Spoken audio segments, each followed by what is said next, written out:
is my first podcast. My journey started in Rohtak, getting into medical school, Miss India, Miss World, and now films. That is my journey. We like this kind of a story. Every day you have to put in at least 11 to 13 hours. What? There was some destiny involved in the fact that I happened to go to a college fest, and there they were having something called as the campus princess. Yeah. Wake up at 4, go for a workout, then come back, then study, then I'd go to college, then finish college, come back. I was cooking my own meals, study and prepare for Miss India. Yeah. My mom and I would travel for 2 hours every single day just to learn ramp up. There's a question that you said I'm going to answer, the science of pageantry. I'm born in Haryana, I'm a Haryanvi. What really worked for me was the fact that I was not prepared. I might not have the best walk or the best body. Actually, I had a good body. Let's take that back. I'll take that back. Pageantry is expensive. At Miss World, I didn't have a team to do my hair, makeup. Oh, so you had to do it yourself? I did it on my own. What? Okay, that is crazy. It's such a universal emotion. Gratitude towards your parents. What a pioneering moment, right? Like when you were crowned after, how many years did you say? 17 years as Miss World. Whatever you do is going to reflect of what the culture in India must be. Yeah. Whether you're late, whether you're how you're treating others. Bollywood is such a precarious industry, right? So say your film, which didn't do as well, what is your mindset then? Next day I went and I told Akshay, so I said, sir, did you know this? They're going to change my nose. What is love to you? Please, people should not believe Reddit threads. This is a confession that I'm going to make.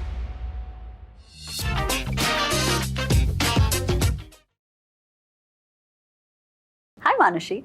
Hi. We met so many times before. But we've never had a conversation one-on-one, which is quite funny. So we saved it for the couch. So we saved it for the camera. we saved it, and I'm so happy that you're doing this podcast. And I think it's one of your first few podcasts. So It is my first podcast. it's your first podcast. Yes, I've always thought about the fact that I would probably do it, and I've almost done it. Yeah.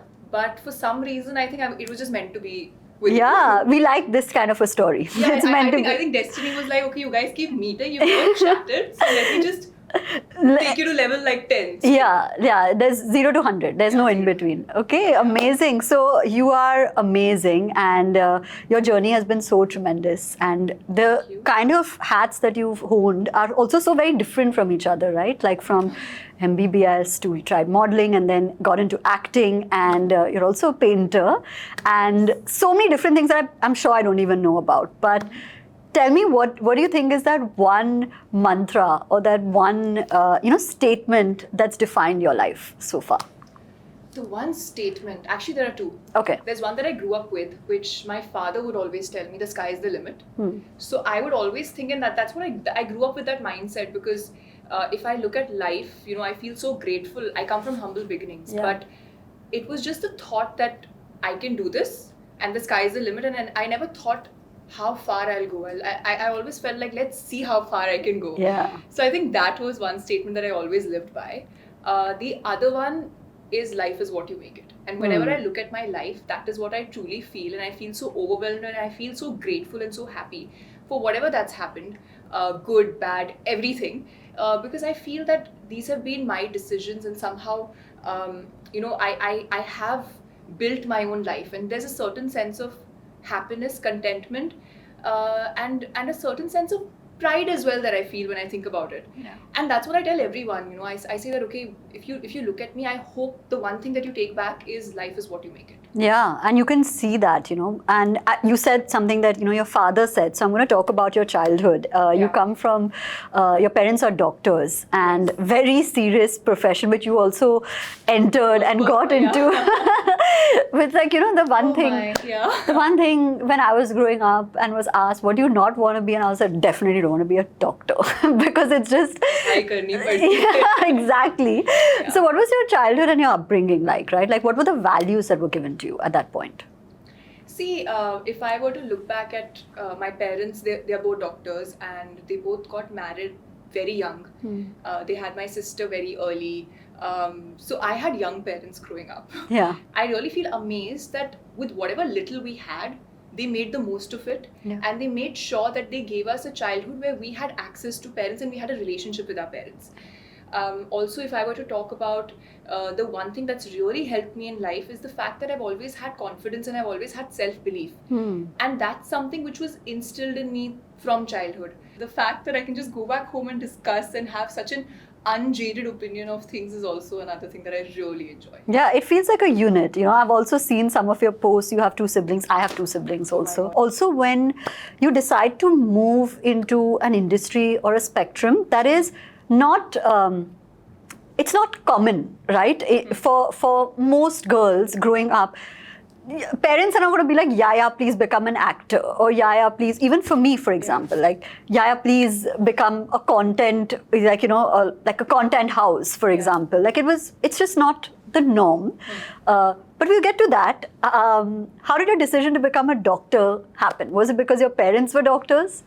That did add a lot to it. See, it's a combination of many, many things. So obviously, the family, the background that I come from, education is given, like education is the most important thing in life, and that's important, and that's where our identity comes from, and that's the world that I grew up in.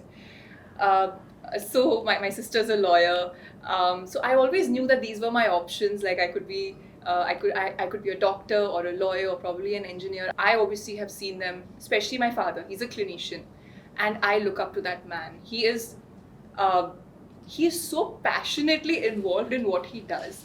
So it's just seeing that passion and the amount. Even my mother, she always would look forward to what's next. Looking at them passionately pursue their professions, I said this is such a fun thing, and I'm good at it. Why not? The other thing, of course, was the fact that all my friends also wanted to be doctors. So a little bit of peer pressure. I was like, I also want to be a doctor. I pretty much had a good time in college too. It's not like I went there and I was like, what am I doing? It is a big commitment though. It's a different world altogether. You have to study, and that's something my mother prepared me, like mentally prepared me for. She told me that you have to give like, it's not you can't be a sprinter here. You can't study for a few days. Every day you have to put in at least 11 to 13 hours of study. Really? That was my life. Oh my God, that's crazy. But I'll tell you one thing, because I've seen different fields, the hard work is the same. If you want to make anything out of your life, you have to work hard. Yeah. So now we go to medical school, where life changed for you in a lot of ways. And how did this tryst with modeling happen, and then Miss World? You know what I really and distinctly remember, because it was shared on my family group, is that photo of you in medical school. There's that one video. There were many pictures, but there's a video. I hope you saw the video. No, I saw this one photo where you're wearing that green, like you were wearing scrub. I remember that was my first time. That was the first time I witnessed surgery. So my very first clinical posting was in general surgery. So we were very excited, all of us. Yeah. We were in those scrubs. Not like we did anything. We were behind a glass door and we were just watching the surgery happen. But we were all so excited. We all wore our scrubs and our gloves, and like it was needed. It was such a cute photo. Genuinely, it was like it was really cute. You look like to be a surgeon. Yeah. So how did it happen? How did your tryst with modeling and then the decision to participate in Miss World happen?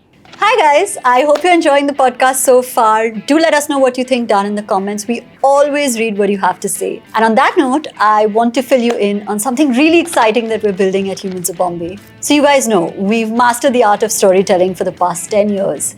And you have trusted us to tell your story. So now it's time for us to empower you. So me, along with 5 other experts, have curated a course for just that, where you learn how to tell your story in different settings. So it's called How to Tell Your Story, and the course is live now. You can check it down below in the link or even on the pop-up here. And with that, let's get back to the podcast.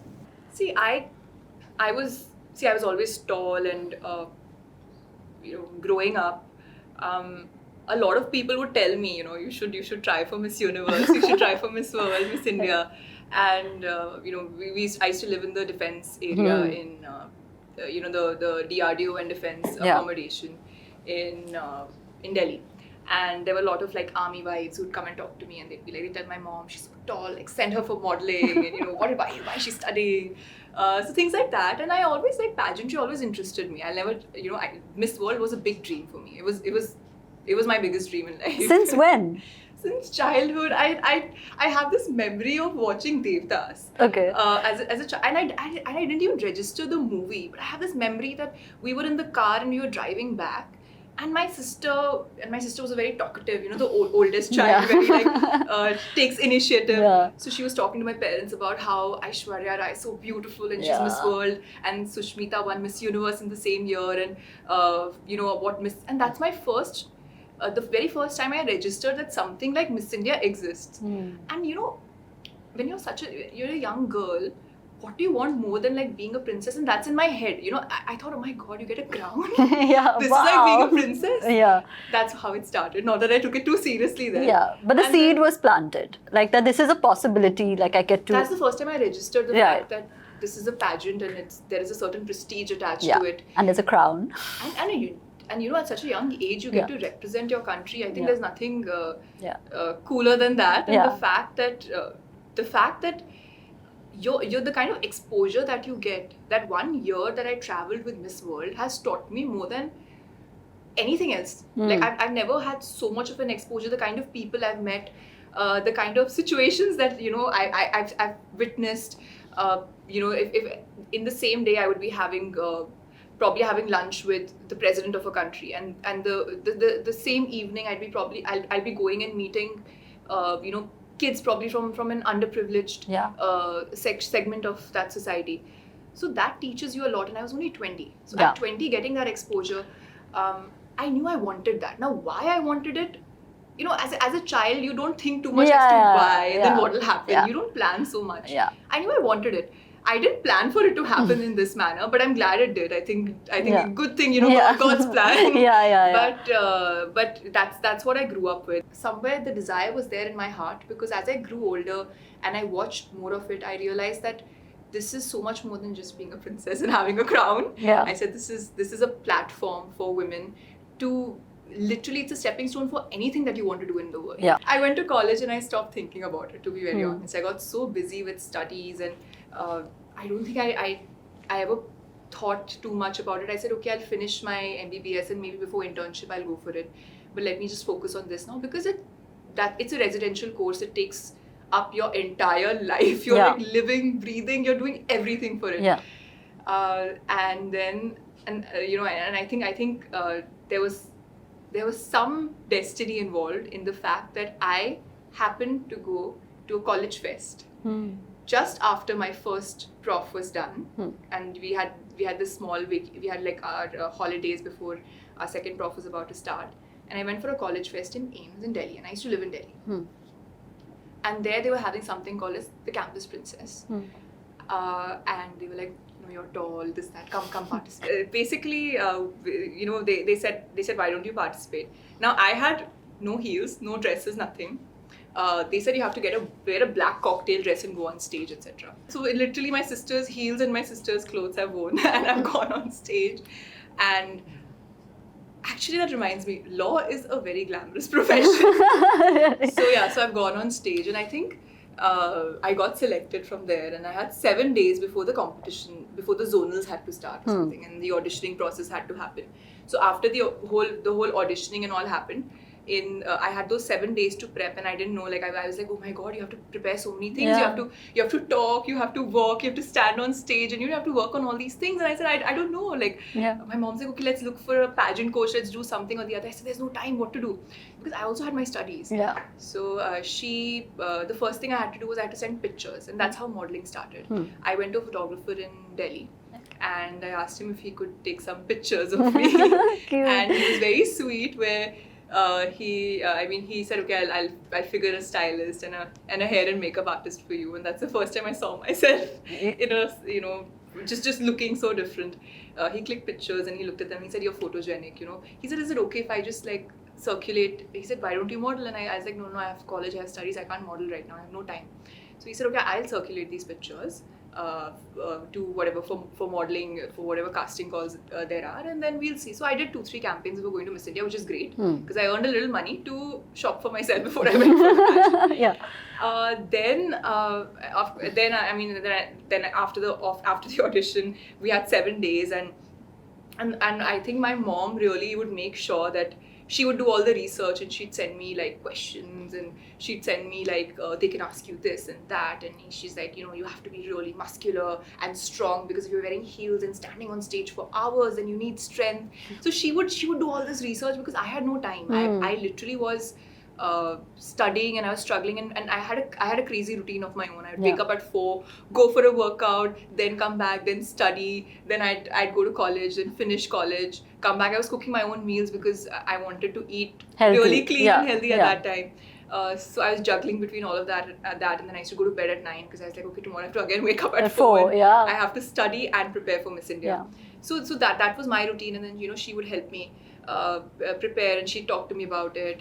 Then then I remember, so in those 7 days I wanted to learn ramp walk. So I remember that's when I bought my first pair of heels. And we had a ramp walk training coach in Gurgaon, and I used to stay north of Delhi. So my mom and I would travel for 2 hours. We'd take the metro and then we'd take a cab and we'd go every single day just to learn ramp walk. So 2 hours going and 2 hours coming back. So 4 hours. And I used to be, and I have to tell you, like, that's why I always say this is not my journey. This is not something that I did on my own. This and I'm very much aware till date. This is the biggest support that I've had in my life. So I'm gonna say it's really funny because I read Priyanka Chopra's book, forgetting the name. We'll add it. I just read it, and when she's talking about her pageantry journey and how she got into it, it's so similar to yours. She's given full credit. She's like, it is just not me. It is my mother. Like if there's one, I've read about her story too. And what I love is, I think what I love about her is the fact that she was so young, but she was just so sensible at such a young age. I think it's you can tell, right, when you're reading, and the way she speaks about her mother is so similar to how you're speaking about your mother. Like you always need that one person in your life. Who you can be yourself. You can tell them about what you truly want to do. Most of the times I feel like we feel that this is what we should do, and we forget telling people, and we ourselves are not aware of the fact that this is what we want to do. We truly want to do. And my thing is, life is short. If I compare my lifespan to the age of the universe, I'm here for a split second. So why not just do what I truly want to do and really enjoy whatever life has to offer? I don't know what's going to happen after. So I think the fact that she was around, and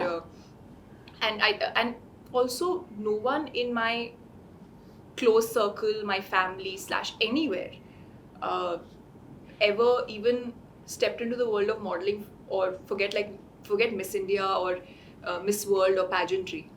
I'm pretty much the first person doing all of this. I have no friends or anyone who's doing anything similar. So you didn't have a reference point as well. I did. Which is also good, because at least like I could live my own journey in my own way and figure things out on my own.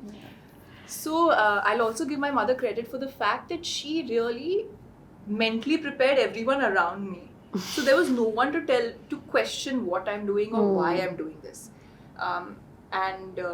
All the support. My father really wanted me to be a doctor, but I think he's been so supportive and he's been so happy for me, and he's and I'll give a little bit of credit for that to my mother, because I'm sure she's spoken to him and she's told him, this is our girl and she can do whatever she wants to do.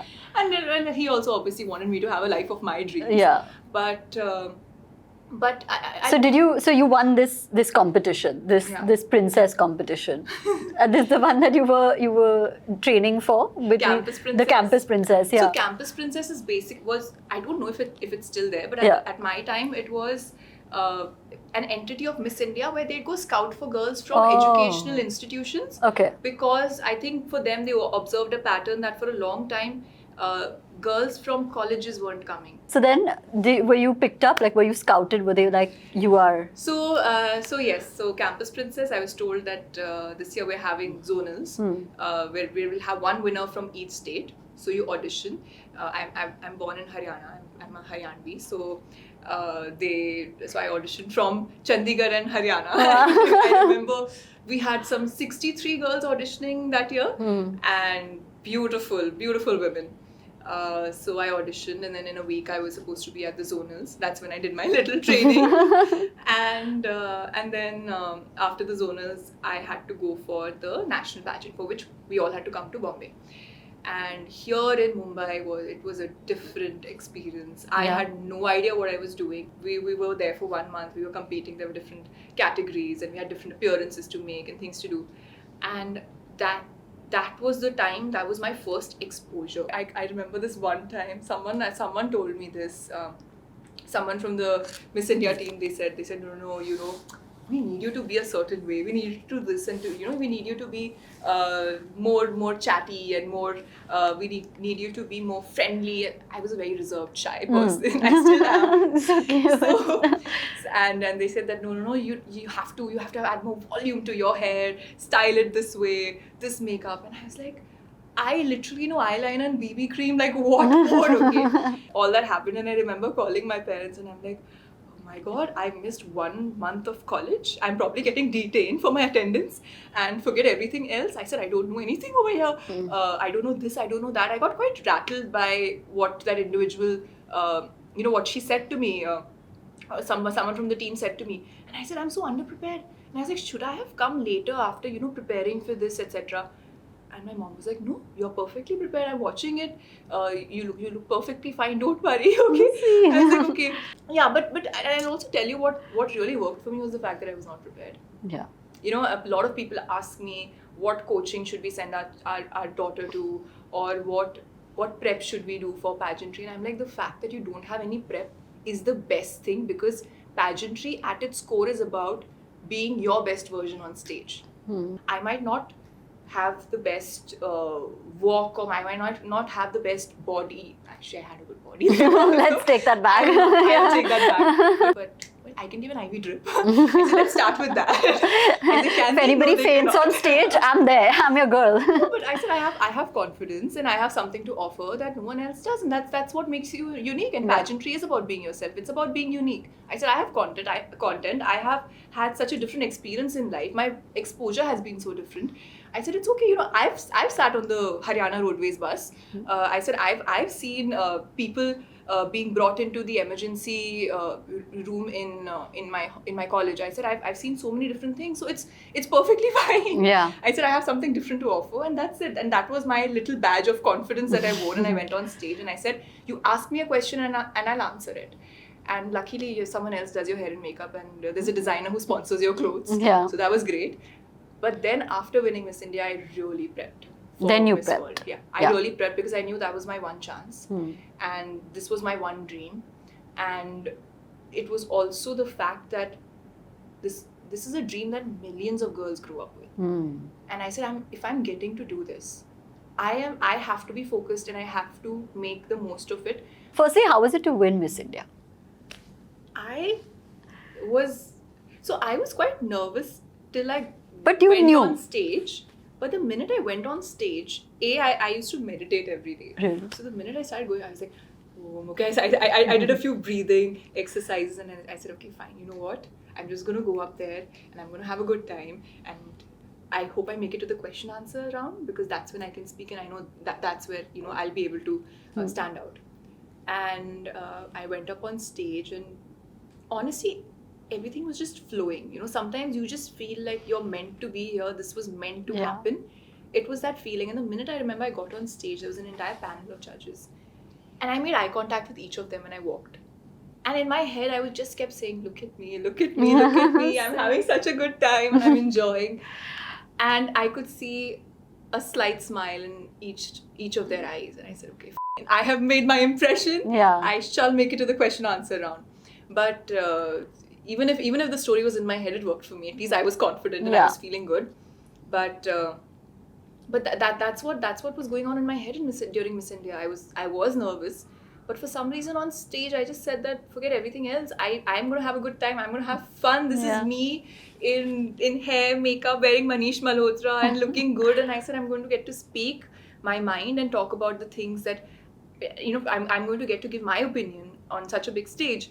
So I said, okay, I'm just going to have fun and I'm going to enjoy. And that's what I did. Yeah, and then you won, and now it's a big one, right? Miss World and Well, I didn't react, to be very honest, when I won Miss India. I didn't react too much. I was just like, okay. But then I do remember this. See, I came from a very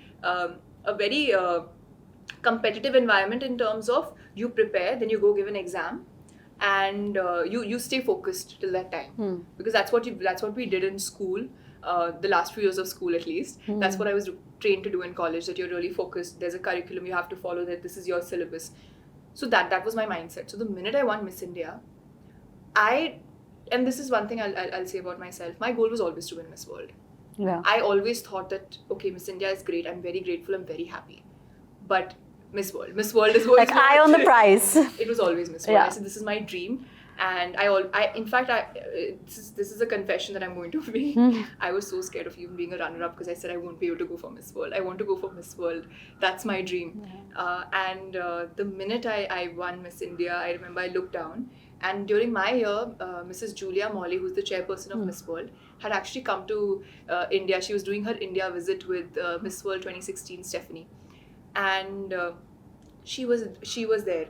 And I said, this is my first impression. This is what it is. Sweet. So I remember the minute I won Miss India, she was just looking at me. She smiled. She got up, and then her and Stephanie were leaving.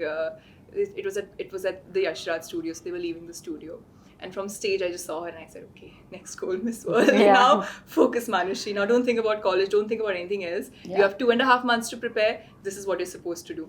And that's when I learned all the external stuff, which I didn't know. So what is the external stuff? There's a question that you said, I'm going to answer. The science of pageantry, which is Science of some pageantry. zero according to you, saying you have to just be yourself. But the okay. fact that there's no science. Yeah, there's no science. But okay, so in terms of training, right? Like external training, that you have to be well groomed. You have to look Yes, of put course. together. Yes. So what were those 2.5 months like? So the first month was a lot of Miss India commitments. There were a lot of appearances, a lot of other things I had to do. The one thing that I was very sure of is the fact that I didn't want it to be a financial burden on my parents. Pageantry is, Expensive. It is expensive. So luckily in India, we do have a lot of support from Miss India because a lot of our wardrobe is sourced, Yeah. sponsored, hence Shifa. Yeah, hence and Shifa. we work together. And at the same time, I said whatever things I have to spend on, I said that I don't want to really, trouble my parents with it. So I started modeling then a little bit. So as In Miss that India, I window, started- okay. So when I won Miss India is when I became financially independent to a certain extent. Right. I wouldn't say fully, but Yeah. at that time I became financially independent to a certain extent, where I said, okay, I modeled for Sabyasachi. I did a few campaigns, I did a few endorsements, and I made a little bit of money which I spent fully on this whatever process. I had to buy. I had to buy makeup, I had to buy Yeah. shoes, and whatever little bit tidbits that you have to spend Yeah. money on. So I did that, of course, training, everything, Miss India helps you with. Yeah. I didn't have time to go through the entire training process, which is great because I feel that if everyone goes through the same school and comes out as the same product, there's nothing unique about you. There's a differentiating factor. Exactly. Yeah. So when you're on stage and if all of you are giving the same answer, what's the point? Yeah. It's like a factory. Yeah. So I feel, in fact, when you talk about the science of pageantry, and I said it's the fact that there is no science to it is the absolute truth. Now, if I look back at my final answer at Miss World, and if I were to properly, think about what I was saying, I was just really emotional. Yeah. No, I mean, if it was so rehearsed and taught to you, it looked. You I've can't seen. see these you questions are from life experience. They're about your opinions. No one can teach you that. So that was my journey at Miss World, and I remember again. I'll share the story with you. The finale night. So I had to learn all the external stuff because at Miss World, I didn't have a team to do my hair, makeup. Oh, so you had to do it yourself. I did it on my own. What? Okay, that is crazy. So a night before, we had a final rehearsal, and it was like a proper tech rehearsal, and we had to end the show in 2 hours. It was a horrible rehearsal. Our gowns were getting stuck, and we were tripping, and we were falling. And I remember my gown. I was wearing a Falguni Shane gown with Swarovski on it, and was getting stuck in a lot of the net and the lighter fabrics of other girls. Contestants, yeah. So it was all a mess, and I think that day just got a lot of different versions of people where all the girls were so nervous and we were like, oh my god, what's happening? My makeup's not right, this is not right, that's not right. And you know, that's when you actually realize this is a very tough show. It's all timed and you have 5 seconds to go here, you have 30 seconds to be on stage, you don't have time to change, things like that. So it was chaos. And someone backstage said that this is when the judges were sitting in the audience during the rehearsals, and this is when they actually kind Decide. of get an Yeah, idea, kind of because get- this yeah. is when they see you in your element and not the way you present yourself on stage. And I was like, oh my god, I've done the worst rehearsal ever. I said, I've just been looking here, there, worrying about my gown, like trying to make sure nothing gets Yeah. caught here and there. I was like, oh damn. And I went back to my hotel and I was like, I was very nervous. And then came in my parents. Tears started to come down my eyes, and I'm like, and I'd been away from home for so long, and you know, that whole prep was such an intense, there was so much that you had to get ready. I had to prepare my Beauty with a Purpose project, my introduction video, and there's so much thought. And even during Miss India, I wrote all my scripts. I wrote my own script for my intro video. I always thought of the concepts, and the team would always be like, she does her own thing, but I said, no, this is my time to be there. I remember telling Falguni and Shane, I said that I know you guys are great and you have a great choice in clothes, etc. But I want to wear a pink gown. That's what I've imagined myself. And they were so sweet. Yeah. They made that gown in literally one night for me. Overnight. I had Wow. to fly the next day, and that gown has reached me just before I was supposed to leave for the airport. Oh my god. Because so I said I'm not going to ask for anything. This is one thing I want. The fact that I've always dreamt of being on the Miss World stage wearing a pink gown. Wow. Yeah. So they still joke about it. Like, she was so clear. So Yeah. after that, every year they'll call me and they'll be like, oh, this year what colors Colours. winning, Manushi? So you saw your parents, and did you feel better? Then you were like, Yes, I did, because I finally found those two people that I could just go and be like, I'm so nervous. Yeah. I'm so scared for tomorrow. And my sister came up to me and she's like, you're doing really well. Don't worry, we're watching it from the outside.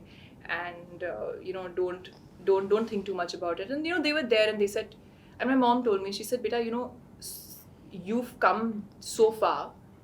Now you can't ruin your experience because you're feeling nervous. Just enjoy, have a good time, enjoy yourself. You've made amazing friends, you made some great memories, you had great experiences. So I said, okay, yeah, that makes sense. Yeah. And then I told myself, I said, okay, whatever I had to prepare, I did before I came here. Then for 1 month, I was having fun with the girls. I said, now, tomorrow is the night. I'm just going to enjoy and have a good time on stage, and I'm going to show the world who I truly am. And then came the top 5. Yeah. And before going on stage, now when I went for, when I was leaving for Miss World, someone from the Miss India team told me, we've for the last 17 years, we've not won Miss World, and we do have a lot of hopes in you. But at the same time, for the last many years, for some reason, they had the superstition that we get stuck at top 10 and we never make it to top 5. I was like, why are you telling me this just before I'm leaving? It's not a good thing to talk about, my friend. So yeah, anyway, and so someone said that, and I was like, oh damn, and then top 10, and I still remember they were announcing, and then I was announced in top 5. That's when I spotted my mother. Oh. And I just saw my parents feel so happy and so proud looking at me. And that's a feeling that you really want as a child. Yeah. End of the day, we want our parents to feel proud of what we're doing. Yeah. And that's what I saw. I saw that in my father's eyes, and I said, they've just been there. And then I just saw, and my whole life came in front of me, and I said, oh my God, I am here because of them. Yeah. I said, oh my. And they're here in the audience looking. Yeah. And I said, this is not just my dream. This is their dream, and they've come here to support me, to help me. And honestly, any question I would have been asked that night, I would have said mom. I would have said mother. You would have asked me who's the president of your country, I would have said my mom is the president of this country. You would have anything, and I think that is something. The minute they were like, which profession deserves the highest salary, I was like, forget everything else, dude. These women, irrespective of whatever profession they are pursuing, whether they're homemakers or whether they're lawyers or doctors or actors, I said, they're also providing such a great environment. They're rearing up children. I said, what can be a bigger contribution to the society than this? There is no bigger contribution. Yeah, there isn't. And I said that forget everything else. They deserve the highest salary. Yeah. And that's it. And I think I gave that answer, and I had no memory of giving that answer after giving it. And I was wondering, I said, what did I say? and then I went and I was standing waiting for the other girls to answer as well. But when I gave that answer, I think it's such a universal emotion. You know, gratitude towards your parents or gratitude towards your loved ones or Your anyone family. who's supported you, Yeah. whether it's a friend or a sibling or a parent. It's such a universal emotion that I knew that this is what I feel, and I knew this is what they feel too. Like it resonates with people generally. Yeah. Yeah. And that's what I'm saying. Like if I would have prepared, I would have probably said something that made more sense. No, it makes a lot of sense, which is why. But it came from the heart. Yeah. That's what it was, and and I think she was very happy. She's still very happy. She'll be happy the rest of her life, of course. And what a pioneering moment, right? Like when you were crowned after how many years did you say? 17 years as Miss World. And I remember seeing the photos then, and like group chats were filled with your medical photos, and then look at this girl with a crown, and it was just such a moment of pride, you know, for everybody, because I think that it felt like a collective kind of, oh, she's really made everybody in India proud, you know, kind of moment. You know, that realization also you have, because when you go there, no one remembers your name. They'll all call you Miss India. Yeah. So you're literally known by your country. And known, and even when I was being announced as the winner, Julia Morley doesn't say that the winner is Manushi Chhillar. Yeah. She said the winner is Miss India. India, not even Miss India. India. Yeah. And you know, that feeling is, you know, you're like, you know, that feeling of just being there on a world stage and knowing that your country has won, and knowing that you represented. You were the medium. Yeah. It's just it's wow. Yeah. And I remember the whole, you know, imagine being in another country. This happened in China. There were so many families and teams and fans, etc., that had come from all over the world. And having all of them scream India, you know, that feeling you get, you're like, oh my God, this is not just me, I'm also representing so many people, and that you're conscious of when you go there, because you know that whatever you do is going to reflect of what the culture in India must be. Yeah. Whether you're late, whether you're, how you're treating others. I think all of that, and I took a lot of India with me. There's another little story I remember. We had our personal interviews, and I took a saree with me. It was a Manish Malhotra saree. and saree is something I'm very good at. Like I love draping my own sarees. And I knew that I wanted to wear a saree and go for the interview. So we were in a city called Sanya in China, and I was in my hotel room, and obviously I was taking longer to get ready because I had to drape this entire outfit. So I was making my little drape, and I was figuring things out, putting pins here, there. Not like anyone could help me over there. No one else knew how to drape one. And then came in the housekeeping. Now they did not know English, so I had no language to communicate with them. I didn't know Mandarin or Cantonese. They didn't know Hindi or English, so I didn't know how to explain it to them. So housekeeping came in, and this lady came in, and she was like, housekeeping. So I opened the door. I said, can you come in like 10 minutes? I'm just like getting ready. And then she just came in and she started cleaning. She's like, that's what it meant. I was like, oh, okay. Then I went back to I went back to draping my sari, and then she just looked at me, and then she's gone outside. I said, oh, maybe she understood that I needed privacy. She comes in with 6 more people, and they're all just standing there, and they're just discussing. They're like, oh my God, whatever they're discussing in Chinese, and they're looking at me, and they're just amazed at the fact that there's this weird outfit that I'm draping. So I said, there's so much of culture that you take with you. Yeah. You know, and these little memories make you feel so happy when you think about it, because I'm like, okay, you know, those 7 women are never going to forget that there is an outfit like this. I mean, sari is international. Yeah. But you know, you take a lot of your country with you. Yeah. And then life changed after Miss World, of course, the year that you spent traveling, etc. That's one part of it. But then to come and get into the big Bollywood world, which is again something that's like extremely intimidating, especially because you were so young, like you were 21. Was that the obvious next path, or did you think, okay, now I've lived and like had this platform and I can do whatever, but maybe I should continue becoming a doctor? Or was it always a direction for you? Not always. Not always. Not always. This is not something. See, I've grown up so far away from the film industry. I didn't forget film industry. I've grown up so far away from Mumbai, Yeah. the glamour world or anything. This is not something I grew up. See, for me, my journey didn't start the day I signed my first film. My journey started in Rohtak, and from there to we moved to Bangalore, then we moved to Delhi, then getting into medical school, then Miss India, Miss World, and now films. That is my journey. Yeah. So this was something which I said, this is not an opportunity that comes every day. Yeah, to be in a Yash Raj. And by that time, I think you're also a little bit on auto mode where you're like, okay, I'll take the next thing and the next thing. What next? Yeah, What yeah, next? yeah. You know, and in the world of pageantry, I'd already done. Like I said, what more?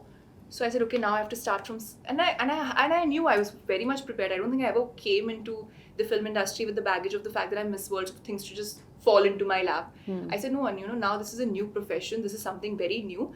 I need to pretty much prepare and pretty much like understand, because it's not like I went to film school, or it's not that I grew up preparing for the camera.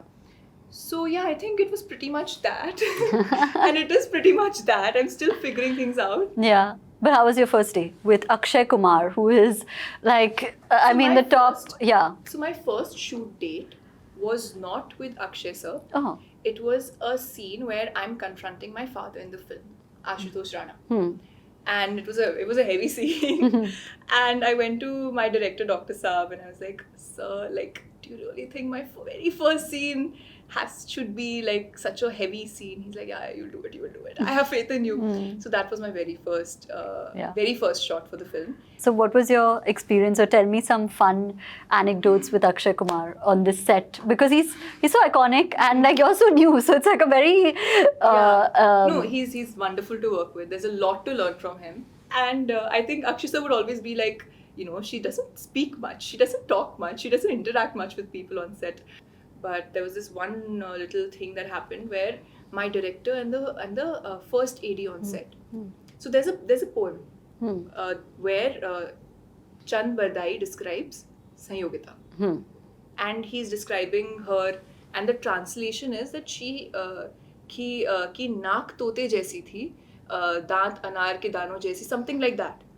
And they told me that we are going to VFX your nose to look different. I was like, why would you do that? Yeah. I was like, this is poetry. It's metaphorical. It's not real. Yeah. And everyone on set, including the DOP, Manush Nandan sir was the most honest person and the most transparent person on set. And when he also told me, yeah, we actually had a meeting and a discussion. My God. And the next day I went and I told Akshay, so I said, sir, did you know this? They're going to change my nose. And he's like, Manushi, they're playing a prank on you. Get over it. But I was very simple. So how does it say, and Bollywood is such a precarious industry, right? Because you never know what's going to work. And also there's so much talent. There's so much. It's so unpredictable. It's so random. So say your film, which didn't do as well or didn't cross or surpass expectations, how did that make you feel as an overachiever, which you've been your entire life, which is, and I truly believe that whether a film performs or not doesn't mean that it's an indication of whether you gave your best or not. It's just so random. But when it doesn't, what is your mindset then? So I think I felt really bad when my first film didn't do well. Which is Prithvi Raj. Yeah, Samrat Prithvi Raj. And I genuinely felt really bad because, see, whatever translates on screen, whatever happens, the end product and all, there is a long journey. Yeah. And you feel like you've made the right calculations. I felt like I did. And there's a lot of risk that I took, right? I felt like, oh my God, and I took too much pressure during my first film. Like I took too much pressure. I was like, from being someone who probably watched Yash Raj films from a distance, would go to a theatre, watch Dil To Pagal Hai or Veer Zara and be like, wow, what a film. For me to be sitting in that office talking to Aditya Chopra, or for me to be doing a film, and such a big film with them, where a Dr. Saab is directing, where we have such an amazing cast of superstars. So and I was training, Vaibhavi Merchant was training me in dance, and I was training for acting. I was preparing. And then during shoot we had the lockdowns. Things got delayed, pushed. yeah. Theaters were shut. We finished shoot, finally when theatres opened, the film did come out. And it didn't do as well. A lot of things happened, but anyway, the end result was it didn't do as well. And I was like, I worked so hard, and I was like, well, whenever I had an exam and I studied really hard, I got good marks. Yeah. I was like, why over here I work so hard? And then that was my big learning in life, that life is not an exam. Life is a journey. Yeah. And this is something my father told me. Today it's been almost 2 years of me being an actor. So he always tells me, he said, you just started, your career is going to be, you need to calculate the quality of your career and what you've done over decades. Yeah. You can't take that pressure that first year mein every shot has that'll be fired has to be like the shot that hits the target. And that's something which I realized, and I think that's a big part of adulting, to realize that everything's not going to be like okay, level 1, level 2, level 3, level 4. Like even if you over prepare, life is up and down and up and down, and you just have to accept it. Yeah. And learn and just know what next. Yeah. And that's what I learned. Also, one more thing, whenever I feel disappointed about things not going my way, I remind myself that my journey did not start the day I signed my first film. My journey started in Rohtak. Yeah. I always tell myself that. I said, you are that girl from Rohtak who was born over there, who's come all this way. I said, how many girls get to do that? Exactly. And I will always remind myself, I see that video of mine from medical college. I said, you were this girl. So from this girl, if you've come so far, I said, do not take the pressure of every little thing or everything that happens. You have, life is a long journey. You can't like, I don't live in this bubble that my life is about the film industry. I don't think I've ever made my life about one thing. I think there are many, many aspects to my life. Okay, fine. I mean, ठीक है, कभी ना कभी तो super hit हो ही जाएगी. Like, why should I take the pressure of my having first a super film? hit now? Or in this phase, Why should my first film be a super hit? नहीं तो नहीं हुई. Yeah. You feel bad, but then you have to move on. You have to think to. about what next. Yeah, and I was just sitting at lunch right now, and something when you're For me, the win is the fact that I'm getting to do this. Yeah. The fact that I've gotten to work with producers such as Aditya Chopra, Dinesh Vijan. Yeah. The fact that I've gotten to work with actors like Vicky Kaushal, Akshay Kumar, Tiger Shroff. The fact that I've gotten to work with directors such as Ali Abbas Zafar. These are, I look up to them. Yeah. And for me, being a normal girl coming from nowhere, coming from such a humble background, to be able to experience and be a part as a leading actress in these films, for me, that's a big win. Yeah, it is a big win. And that's what I was just telling you, Now, that cherry on cake is a super hit. Yeah, I'd take that, but we'll all take that. Yeah. Still waiting for it. But it doesn't always pan out, even if you're over prepared. Yeah. I was just at lunch, and we've like really worked hard on this one thing, and something somewhere just snapped, and I was like, why? I can't understand it. And then I was like, because it's just life. Like, there's too many variables and random things at play. Why do we think that we should get everything in life and at the same time go our way? Yeah, at one time. Yeah. Like, it should all just be working out. There is so much of like destiny. There's so much of divine intervention. I always tell myself that if I would have sat and thought that I'll go for Miss India after like how I originally thought I would do it, that after my MBBS I'm going to go for Miss India before my internship. Who knows what would have happened? You don't know who else. It was destiny or whatever God's plan that I was there, and I happened to go to support my college mates and everyone else who were participating in that college fest, and I happened to go there, and then Campus Princess was happening. Yeah. And that's where it all started, and see what happened, one thing after the other. In less than a year, my life was different. I was suddenly it transformed. It's 180, right? Yeah. So I just tell myself, I said that you never know what is meant to happen, how it's supposed to happen. Yeah. All you can do is work hard, be focused, and just do your bit. Yeah. So now let's talk about your personal life. I'm going to ask you a very dreaded question that I get asked, so we'll suffer together, okay? Okay. What is love to you? And what do you think of the other side of relationships, which is not just parents and family? And how often do you get asked this question? Tell me this, Karishma. I just heard something. I just read about No, how can you do this? Are you No, I'm not. single? I'm very single. Are you sure? Please, people should not believe Reddit threads of all things. Please tell me about Yeah, it. yeah, please. To answer the first. I can't believe you turned it around and said, so tell me. Okay. Okay, so tell you what my. Yeah. So, what do you think about love and relationships and all of that? Well, I'm still discovering. Okay. let's just say that I'm Okay. still discovering, and I have realized the best form of love is what you can give yourself. Okay. I think when you can really truly love yourself and accept yourself, that's when you feel love. You feel free to love others. Yeah. And that's what I've learned. And I'm yet to experience the passionate kind of love in life. I feel I do want to feel it, and I do want to experience that as an individual. But my exposure to that kind of love has been very limited, and I don't think I've ever felt the need of it. Like it's happened once in life, and it's just happened. It's not something that I've really thought about or planned in my head. And I've always told myself, my focus is my career and things, etc. in life. And when things have to happen, they'll happen organically. I don't think I sit and think about how it should happen, or who it should happen with, or what type of person. Yeah. I think when the time is right, I'll know. You'll know. I'll know. Yeah. So, are you single? I'm very much single. Okay. So I also Maybe actually in my head I'm single. In your head? Oh, okay. It's a head thing. It's a debatable. Like this sounds like you're in a relationship and you're like, am I? I'm genuinely wondering, am I? So you'll figure and you'll I'll tell figure me. it Yeah. out and I'll Okay. tell you. We'll chat offline. Yeah, you also figure it out. Okay, fine.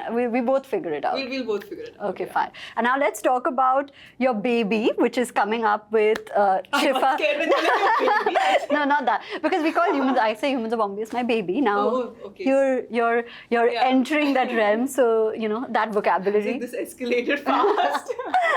with Aman and Shifa, which is Dweep, and I'm one of the first few users of the product. It's beautiful. Resort we wear. actually sent you a very first batch of samples. Yeah, I told him, I said, you made me a guinea pig, but okay, I'll take it. Yeah, you're also like, you also have to shop. Yeah, she's already, we have to shop. I will. So Dweep launches, and it launches today. By the time this episode goes live, it would have launched for a bit. And it's beautiful resort wear, and I've seen the colors, and I've seen the fabric in it. It feels different, and your foray into running a business. So talk to me a little bit about that. Well, this is not my first actually, but this is my first in the world of fashion. In the world of fashion. And retail. And retail, okay. So, Shifa, Aman and I, we love the sun, sand and the sea. Yeah. We are beach bums. And that's what originally we thought this was going to be. It's going to be about being beach bums. We wanted to do something in this space, and we wanted to do something which not only, we wanted to share this little joy with others. So we decided to do a resort wear, swimwear and resort wear brand, which is sustainable. It's ethically sourced, right from the fabrics that we're using to the packaging, to everything. It's all sustainable. The fabrics are, you do need to have you need to have a stretch in the fabric. So all of that is from recycled ocean plastic. Wow. And of course it's at par in terms of quality and design, because we obviously want to look good while we're going to the beach. And we also wanted it to be inclusive, something that fits styles that different body types can also enjoy. Simply because it's an emotion, feeling one with nature. Feeling, whenever I go snorkeling or I go diving, it's just a different world, and it's us realizing that there's something so beyond, and you feel so connected.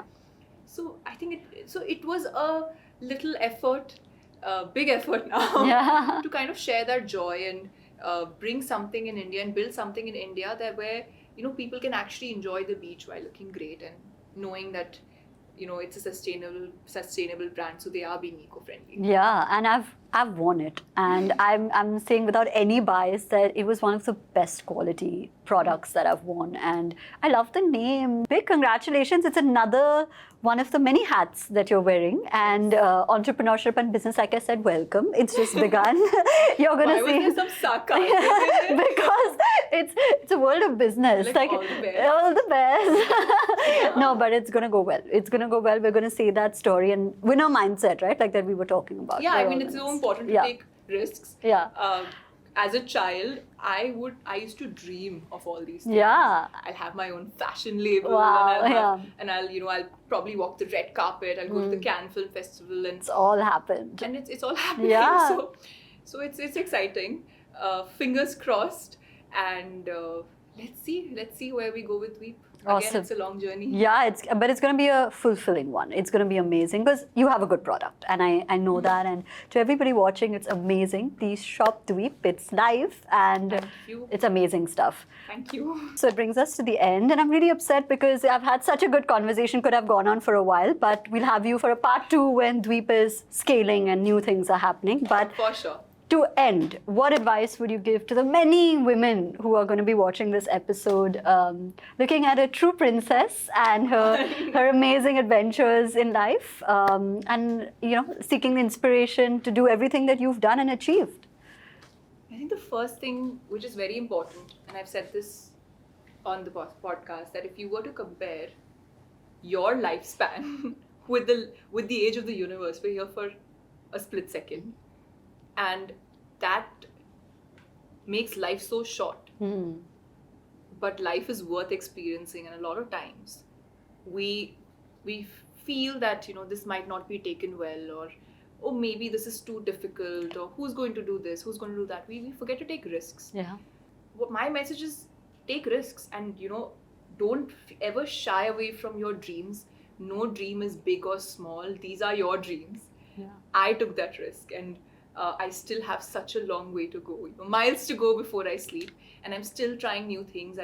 I think there is so much more I also want to do, which hopefully I will share Yeah. with time.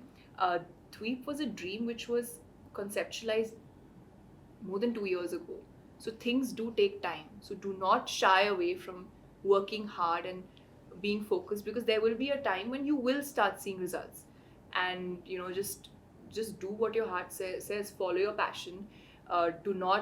And follow it with all sincerity. It's so important to just be very sincere and focused when you're following your passion. Yeah. So I want all, not just girls, I want all men, women, children, everyone who look at my life to just have this one takeaway, that life is what you make it. You are responsible for your life, and no matter what, just at least try, take that first step towards your goal, and then things will start falling into place at some point. Yeah, so we'll end on this advice from Dr. Chhillar, which is life is what you make it. Almost Dr. Chhillar. Almost. Almost doctor. No, your father. I'm saying your father. You have a Dr. Chhillar in your life. Yeah, you're like, it's all about me. him, what he said to you. So we can end with that advice. Some great wisdom. Some great wisdom.